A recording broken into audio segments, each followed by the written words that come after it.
My name's Adrian. I'm 29 now, but this all started when I was 23. Back then, I was the kind of guy people politely described as still figuring things out. I wasn't broke exactly. I worked as a junior architect at a small firm, but I wasn't driving fancy cars or posting vacation photos from exotic islands like my older brother, Lucas.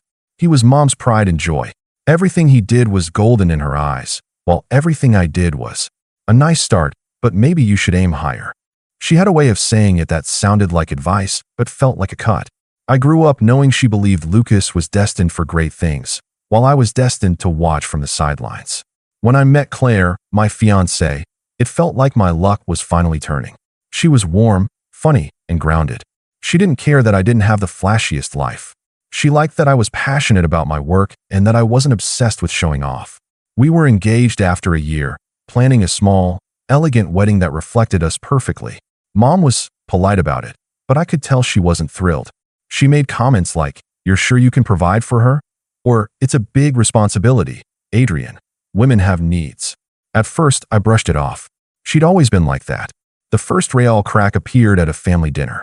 We were all seated around my parents' long mahogany table, Lucas across from me, Mom at the head like some kind of queen. Between bites of roasted chicken, she casually said, "Claire, you'd look stunning in a place like Lucas's penthouse. You've been there, haven't you?" Claire smiled politely and said no. Mom didn't miss a beat. "You should. The view of the city is incredible. I keep telling Lucas he should settle down. Someone like you could inspire him to." I laughed it off at the time, thinking it was just Mom being her usual tone-deaf self.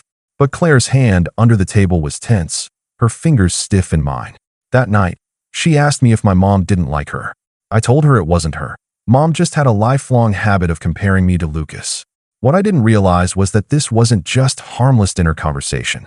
Mom was planting seeds. Over the next few months, little things started changing. Claire would come back from errands and mention she'd run into Lucas, who just happened to be in the same part of town.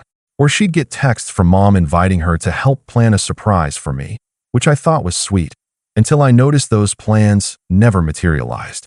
When I'd ask about them, Claire would get vague, saying it was just small talk. I wanted to believe her. Then came the night I'll never forget.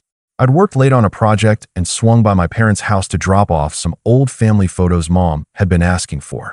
As I walked up the driveway, I noticed Lucas's car parked out front. Inside, laughter spilled from the living room. I peeked in through the side window, just instinct, not suspicion, and froze. Mom, Lucas, and Claire were sitting together, glasses of wine in hand, deep in conversation. Mom was leaning forward, speaking low but clear enough for me to catch. "Claire, you're a smart woman. Lucas can give you the life Adrian never could. He's already established. He can give you security, status, everything a woman deserves." Lucas smirked like this was all perfectly natural. Claire didn't look offended. She looked thoughtful. My heart was pounding so hard I thought they might hear it. I didn't stick around to hear more. I left without knocking, drove home, and sat in the dark for hours, replaying her words in my head. Every instinct told me to confront them right away, but another part of me, the quieter, colder part, told me to wait, to watch, to see just how deep this went. Over the next 2 weeks, I noticed Claire pulling away. She was too tired for date nights, too busy for wedding planning. Then one evening, she sat me down at my own kitchen table, hands folded neatly in front of her like she was in a meeting. "Adrian, I think we rushed into this," she began, not meeting my eyes. My chest tightened. She talked about how she needed stability, how she wasn't sure we were aligned for the future. I knew exactly whose words those were. They had Mom's fingerprints all over them. But the final blow came when she said, "Lucas understands what I need." I didn't ask if she meant emotionally or financially. I didn't need to. She packed her things within the week. There was no dramatic fight, no begging her to stay. I just let her go. But as she walked out my door, suitcase in hand, she gave me this look, half guilty, half triumphant, and I knew Mom had gotten exactly what she wanted. I cut off all contact after that. No calls, no texts, no holiday visits.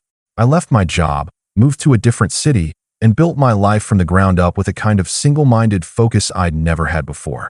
I didn't tell them where I went. As far as they knew, I'd vanished. And in a way, I had. But the thing about disappearing is you get to choose when to come back. And years later, I did. It happened on a glittering Friday night, under the warm glow of chandeliers at a lavish charity gala. I was no longer the still figuring it out younger son. I was the man running the show, the host of the event itself. And when I saw Mom, Lucas, and Claire walk through those grand doors, their arms linked like a family portrait, I smiled. Because the moment they saw who I was, and more importantly, who was standing beside me, their smiles vanished in an instant. And that's when they saw my wife. The moment our eyes met across the ballroom, it was like time froze, except for the sharp, invisible crackle in the air between us. Mom's smile faltered, Lucas's grip on Claire's hand tightened ever so slightly, and Claire looked like she'd just stepped into a nightmare she didn't know was still breathing. My wife, standing beside me in an emerald green gown that caught the light with every move, tilted her head and whispered something that made me laugh softly. I didn't need to look at my family to know they were burning with questions. But before that night, before I ever stood in this room in control, there was a long stretch of years where their shadows still reached me, even from afar.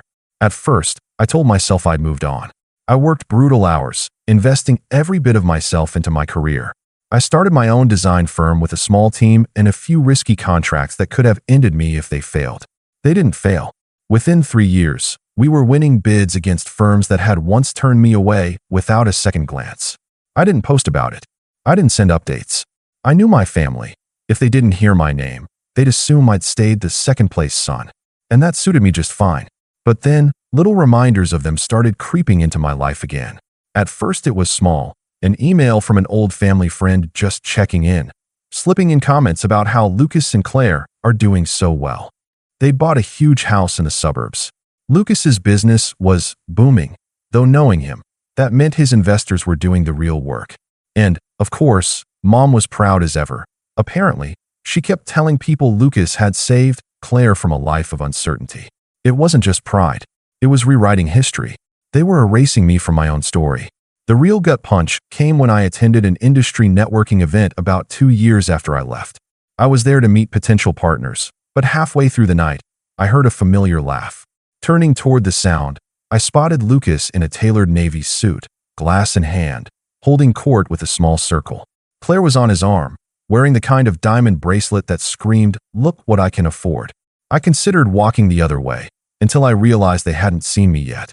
That's when I overheard Lucas say, "Yeah, my mom always knew I was the one who'd make something of himself. My brother, well, he meant well, but he didn't have the drive." Claire saw that too. The people around him chuckled politely, and Claire just sipped her wine with the faintest smirk. It was such a clean, public dismissal of my entire existence that I had to walk outside before I said something I'd regret. After that night, the anger stopped being a dull background noise. It became something sharper, something I could use. Still, they kept popping up. Lucas sent a LinkedIn connection request out of the blue, not to reconcile, but to invite me to a business opportunity presentation for one of his ventures. I didn't respond. Mom sent an email around the holidays one year, guilt-tripping me about not making an effort and hinting that family always forgives. Forgives, as if I'd been the one who betrayed anyone. And yet, I could tell from the way they kept trying to loop me in, on their terms, that they wanted to keep me in my place. They wanted me to see their success, to silently acknowledge their version of events, that I was the one who'd been left behind. What they didn't know was that my life had quietly grown far beyond theirs. I'd moved into a penthouse, not to show off, but because I could. I'd invested in real estate, built side businesses, and by my late 20s, I was no longer just doing well. I was in a position where I could walk into a room and control the conversation. And the more I built, the more one thought kept circling in my mind. If the day ever came when our paths crossed again, I wouldn't just be prepared. I'd be holding all the cards. That day came sooner than I expected. An acquaintance of mine, someone high up in the philanthropic scene, suggested I host a charity gala for a cause I genuinely cared about. It wasn't just a business move, it was personal. It was a chance to stand on a stage, not as someone's lesser son, but as the man who had built his own name. Invitations went out to every corner of my network, some intentionally reaching into the old social circles my family still lingered in. And so, that night in the grand hall, under crystal chandeliers, with cameras flashing and a string quartet playing in the background, I saw them walk in.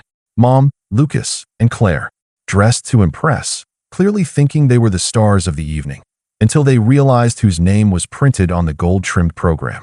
Lucas's face flickered with something between surprise and discomfort. Mom tried to recover with a gracious smile that didn't quite reach her eyes. And Claire, her eyes darted from me to my wife, and something in her expression tightened, like she'd just been caught in a memory she didn't want to remember. I could feel the tension building, like a bow being drawn back. But I didn't walk over. Not yet. I wanted them to stew in it, to feel the ground shift under their feet as the night went on. And then, in a moment I'll never forget, Mom leaned toward Lucas and whispered something, probably thinking I couldn't see, and he nodded. Whatever she said, it was clear they were already scheming. They still thought they could play me. That was their first mistake. It happened just 40 minutes into the gala, right after the first round of speeches ended. I had been making my way through the crowd, shaking hands, smiling for photos, and letting my wife handle conversations with some of the higher-profile donors. From across the room, I noticed Lucas and Claire slip away from the main floor. At first, I thought nothing of it. People wander off all the time at these events, but then I caught a glimpse of my mother following them. Something in my gut tightened. It wasn't curiosity that pulled me after them. It was instinct. The same instinct that had made me pause outside that living room years ago when I first heard my mother offering my fiancé to my brother like a business deal. I moved quietly, weaving through waiters carrying trays of champagne until I reached a side corridor leading toward the private lounge area. The gala venue had a handful of smaller rooms set aside for quiet meetings, and I found the three of them in one of these, the door half open. My mother's voice carried just enough for me to catch her words. "You need to use this. He's in over his head here. All this flash, all these people, it's just for show. Find out who's backing him. If we can get in on it, we can make sure he doesn't shut us out again." Lucas leaned against the wall, looking smug. I doubt he's got the capital for something like this on his own. Probably some investor propping him up. We figure out who. Maybe we offer them a better deal. Then Claire's voice, calm, measured, as if she were discussing nothing more serious than a dinner menu, cut in. "Or," she said, "I could just talk to him. He used to trust me. He'd tell me things if I approached it the right way.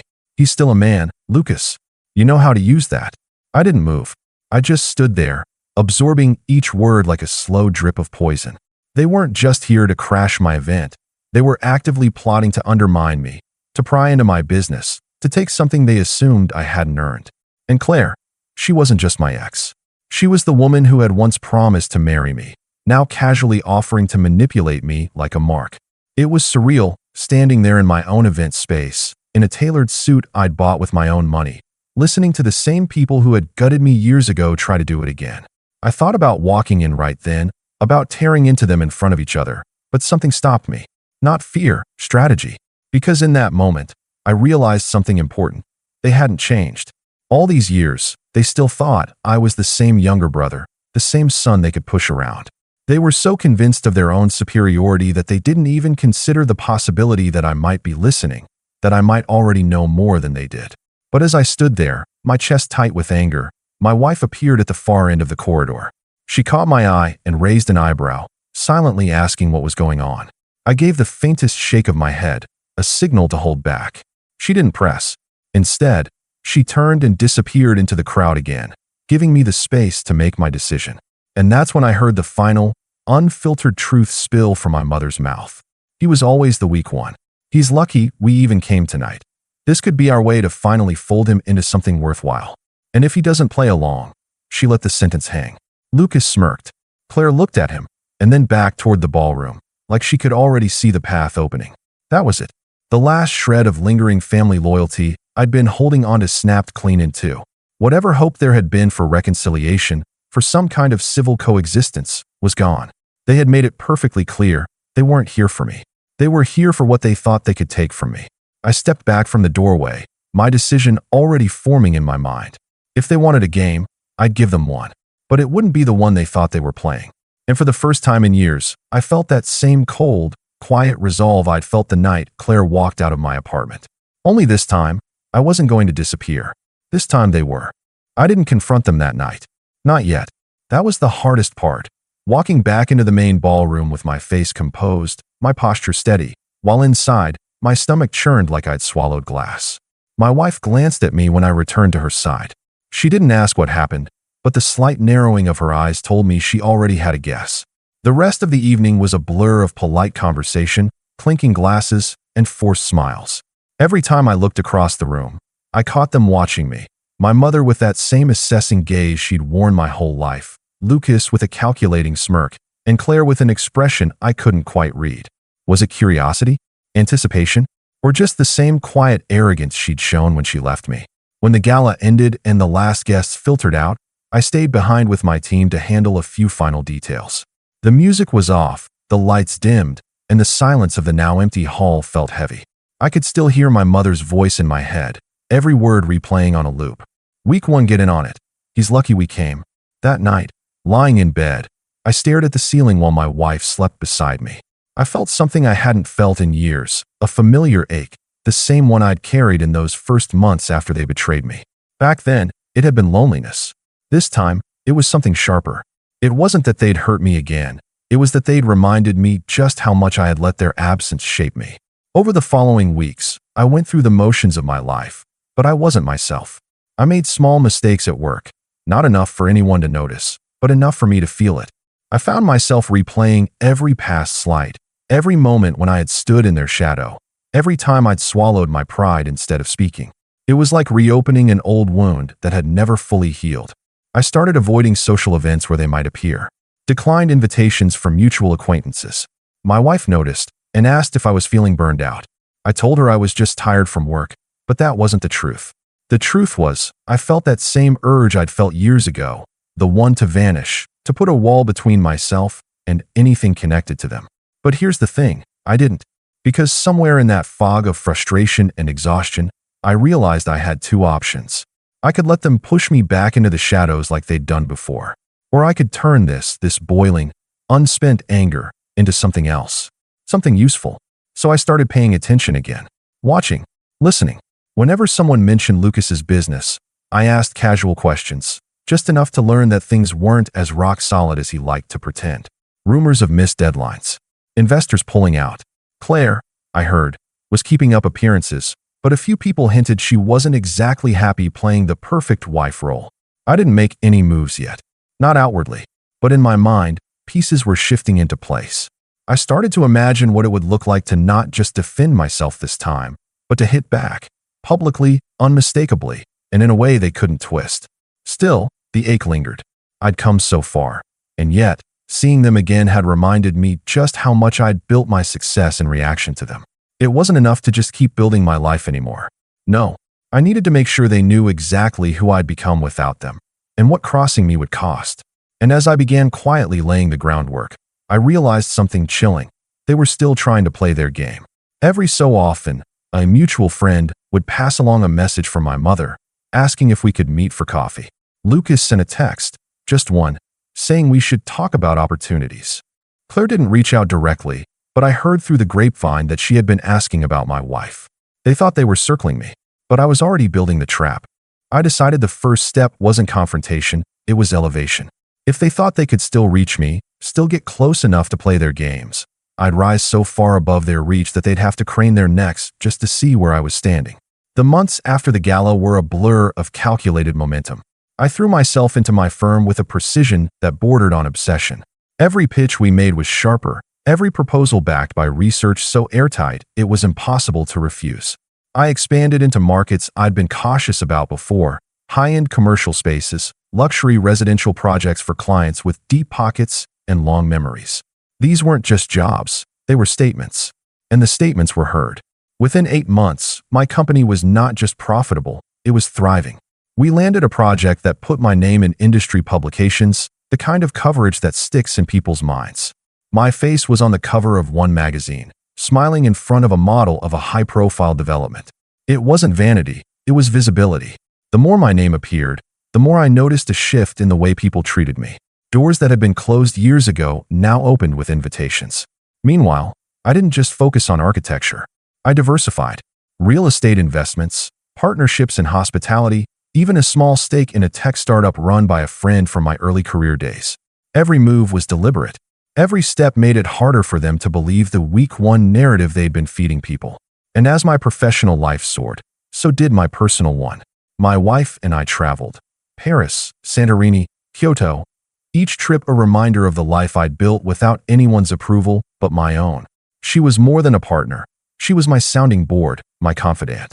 She never pushed me to act against my family, but she understood.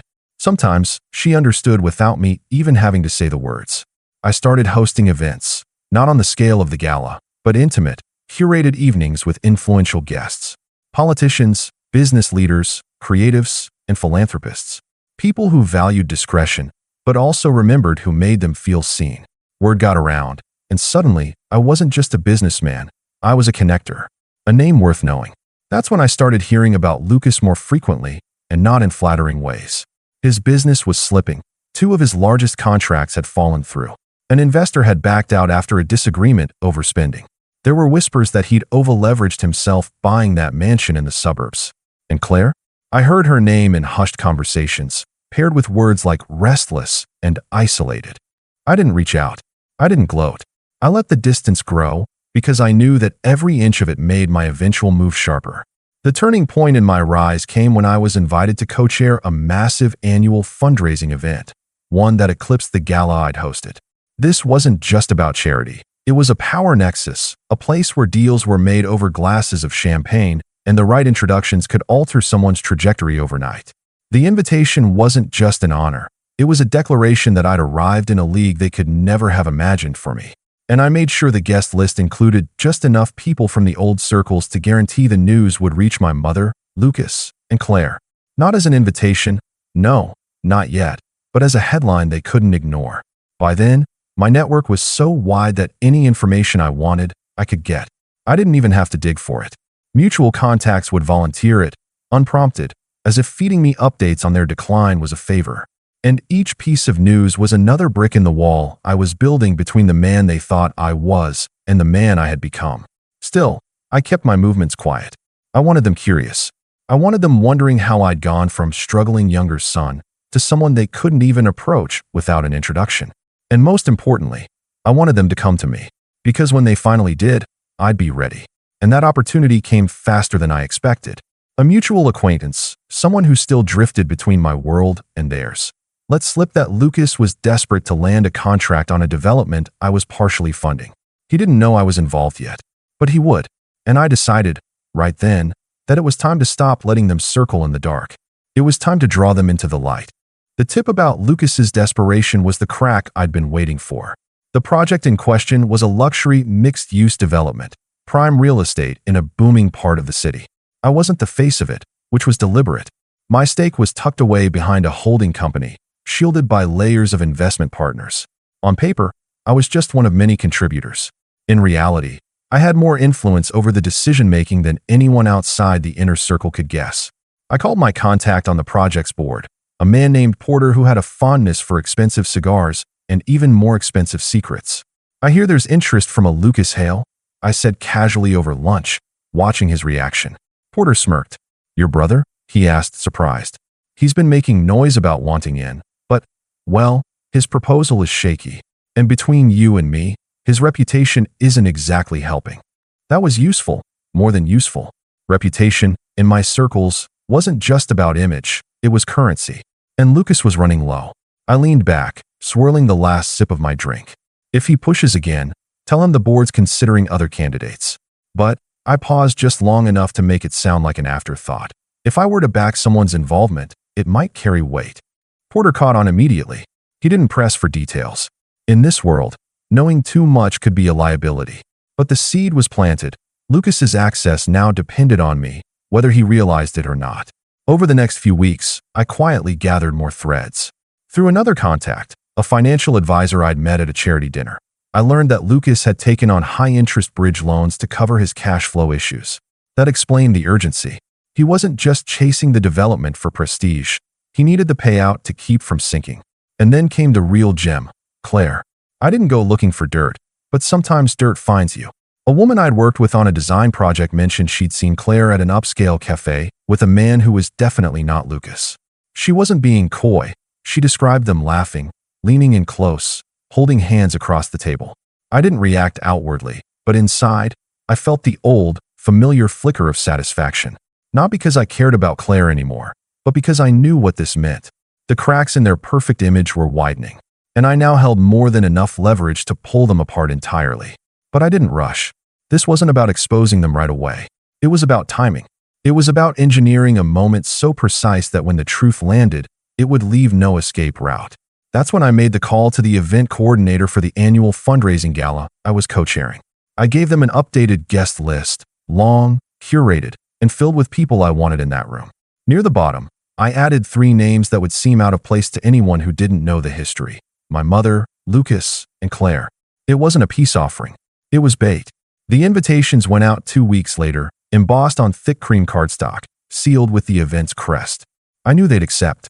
Pride wouldn't let them stay away, not from an event where I would be the one greeting guests at the door, shaking hands, and giving the keynote address. And when they walked into that ballroom, they wouldn't just see me. They'd see the people whose respect they'd always craved, the kind of people who didn't just talk about influence, but wielded it like a blade. I'd be standing in the center of that world. They'd be on the outside, trying to find a way in. And that's when I'd decide how to let them in, or if I would at all. The night of the gala arrived crisp and clear, the kind of autumn evening where the air felt expensive. The venue, a restored Art Deco theater, glowed from within, every window spilling warm light onto the marble steps. I stood at the entrance with my wife, greeting guests as they arrived. Each handshake, each smile, was deliberate. This was my arena now. When the black sedan pulled up and my mother stepped out in a deep navy gown, her expression was poised but hungry, scanning the crowd for recognition. I didn't flinch. Lucas followed, wearing a suit that was almost perfect, almost just a touch too eager, as if hoping to prove he still belonged among people like this.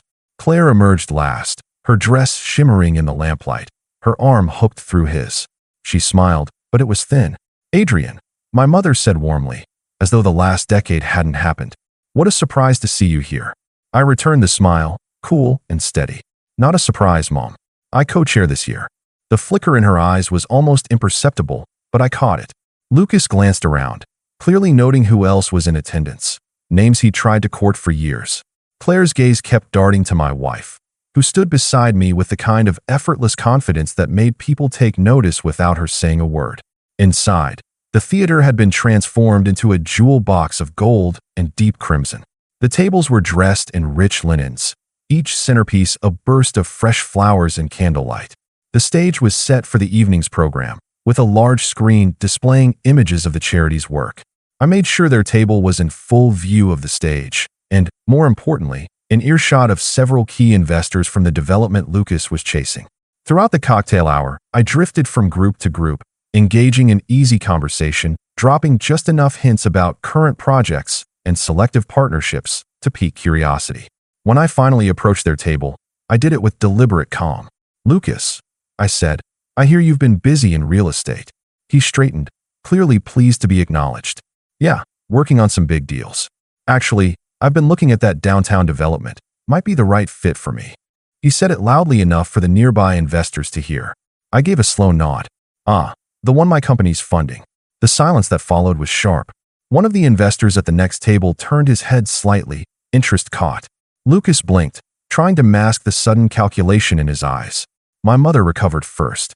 "Well, isn't that a coincidence? Maybe you two could work together."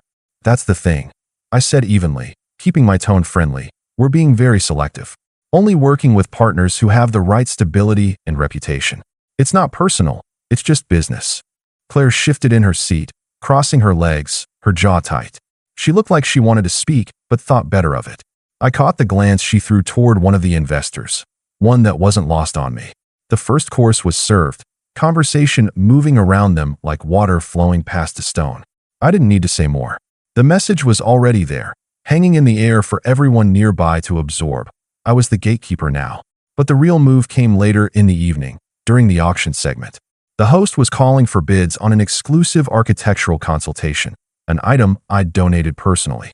I'd expected it to go to one of the higher-profile donors, but when the bidding reached an impressive figure, Lucas raised his paddle. The room reacted, surprised murmurs, a few raised brows. I smiled. "That's generous, Lucas," I said into the mic, though I should mention the consultation is contingent on working with clients whose projects align with our brand standards. The words were polite, but in this crowd, they landed like a verdict. Everyone understood. He could bid all he wanted, but without my approval, there was no deal. The host moved on quickly, and Lucas lowered his paddle, face tight. My mother's lips pressed into a thin line, and Claire suddenly found her wine glass very interesting. I'd drawn the line in front of everyone who mattered to them, and done it without a single raised voice.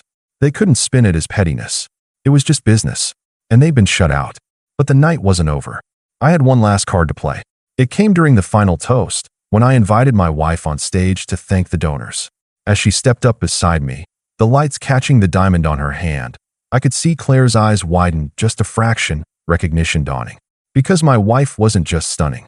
She was someone Claire had met years ago, briefly, when she was still with me. Someone she had underestimated completely. I watched as Claire leaned ever so slightly toward Lucas, whispering something I couldn't hear, her expression pale under the golden lights. That was the moment I knew they realized the game had shifted entirely. And I wasn't done.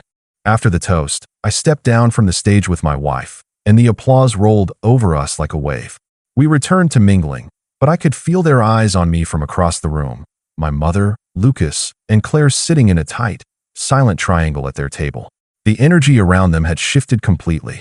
Where earlier they'd been leaning into conversations, smiling for attention, now people passed by without stopping. It wasn't just me they were avoiding, it was the optics. In a room like this, reputation was currency, and tonight they'd lost a stack of it in front of the very people they'd been hoping to impress. The Real hit came 2 days later.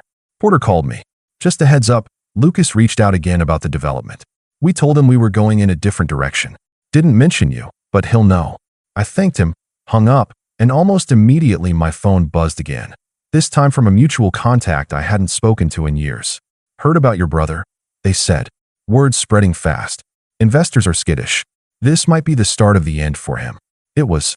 Within a month, 2 more of his backers pulled out, citing strategic differences. His company's social media went quiet. The flashy public appearances dried up. By winter, the mansion was quietly listed for sale. Claire, I heard, didn't stick around. She resurfaced in another city, her name occasionally appearing in charity event write-ups, but always without the same sheen she'd worn before. Those close to her knew why. Stories have a way of traveling, especially the kind whispered over wine between people who enjoy a little schadenfreude. As for my mother, she tried once to call. The voicemail was short, brittle. I think we should talk. Family's important. I didn't return it. There was nothing left to say. Family is important, but not the kind that treats you like a pawn. The following year, I hosted the gala again. Bigger, brighter, more exclusive than before. As I stood on stage during the opening speech, I scanned the room and thought about the first gala where they'd walked in believing they still held power over me. They hadn't returned since. I raised my glass, the lights catching on the rim. To progress, I said, smiling at the sea of faces before me, and to remembering that those who doubt you often end up proving you right. The crowd laughed and clinked glasses, but in my mind, I was toasting 3 empty seats that no one had noticed were missing. And that was the last time I ever thought of them as anything but a closed chapter.